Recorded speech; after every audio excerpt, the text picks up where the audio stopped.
വെറും ഒറ്റ ദിവസം കൊണ്ട് 40 അടി കുഴൽക്കിണർ, പ്രത്യേകിച്ച് ആധുനികമായിട്ടുള്ള ഒരു മെഷീനറീസിന്റെ സഹായം ഇല്ലാണ്ട് 4 പേര് താളത്തിനൊപ്പം പിടിച്ചിട്ട് പണി എന്ന് പറഞ്ഞാൽ ഇതാണ് പണി. ഞങ്ങളുടെ നാട്ടിലൊക്കെ ഒരു കുഴൽക്കിണർ ഒഴിക്കാന്ന് വെച്ച് കഴിഞ്ഞാൽ അത് പിന്നെ ആ പ്രദേശത്ത് അറിയാൻ പിന്നെ വേറെ ആരും ഉണ്ടാവത്തില്ല. അതും പോരാണ്ട് കുഴൽക്കിണർ വെച്ചിട്ട് വെള്ളം കണ്ടില്ലെങ്കിലോ അതിലും വലിയ മഹാപരാധം വേറെ ഒന്നും ഇല്ലതാൻ. അങ്ങനെ ഇരിക്കുമ്പോഴാണ് വളരെ സിമ്പിളായിട്ട് 4 പേരും എന്നെ രസമല്ല പറയാ ഒരു താളത്തിലുള്ള പണിയാണെന്ന് തന്നെ. സീരിയസ്ലി നമ്മൾ ഈ പണ്ടൊക്കെ ചങ്ങൽ JCB ഒക്കെ ഇങ്ങനെ ലോറിയിൽ നിന്ന് ഇറങ്ങുമ്പോൾ കണ്ടു നിൽക്കുന്ന അതേ കൗതുകത്തിലാണ് ഞാൻ ഇവർ ഈ ഒരു പണിയും കണ്ടുകൊണ്ടിരിക്കുന്നത്. എറണാകുളം ആലപ്പുഴ ഭാഗത്തുള്ളവർക്ക് അത് അത്ര വലിയ കൗതുകരമുള്ള കാര്യം അല്ലെങ്കിൽ പോലും, പക്ഷെ ഇത് മറ്റു പല ജില്ലകളിലും ഇത് ഭയങ്കര കൗതുകരമായിട്ടുള്ള കാര്യമാണ്. കാരണം വേറെ ഒന്നുമല്ല, ഞങ്ങളുടെ നാട്ടിൽ കുഴൽക്കിണർ ഒഴിക്കുന്നതാണ് അത് കല്യാണത്തിനേക്കാളും വലിയ ചടങ്ങാണ് എന്നും കരുതിയിട്ട് ഈ ഒരു മെത്തേഡ് നമുക്ക് ഞങ്ങളുടെ നാട്ടിൽ പരീക്ഷിക്കാനും പറ്റത്തില്ല. കാരണം ഇത് കൂടുതൽ മണ്ണ് ചെളി കൂടുതലുള്ള സ്ഥലങ്ങളിലാണ് ഈ ഒരു മെത്തേഡ് പോസിബിൾ ആവുള്ളൂ. പാറ കൂടുതലുള്ള സ്ഥലങ്ങളിൽ ഇത് നടക്കുന്ന പരിപാടിയല്ല.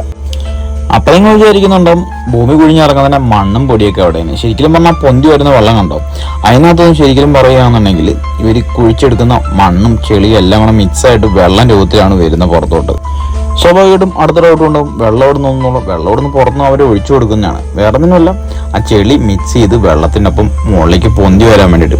പക്ഷെ ഈ ഒരു മേഖലയിൽ മലയാളികൾ അധികം കടന്നു എന്നുള്ളതാണ് എൻ്റെ ഒരു തോന്നൽ കേട്ടോ. 1 മീറ്ററിന് ഏകദേശം 3000 രൂപയാണ് ഇവരുടെ ചെലവെന്ന് പറയുന്നത്. അപ്പൊ ചുരുക്കി പറയുകയാണെങ്കിൽ ഒരു 10-15 രൂപയ്ക്ക് ആരും അറിയാണ് വീട്ടുമുറ്റത്ത് ഒരു കുഴൽക്കിണർ ഉണ്ടാക്കാന്ന്.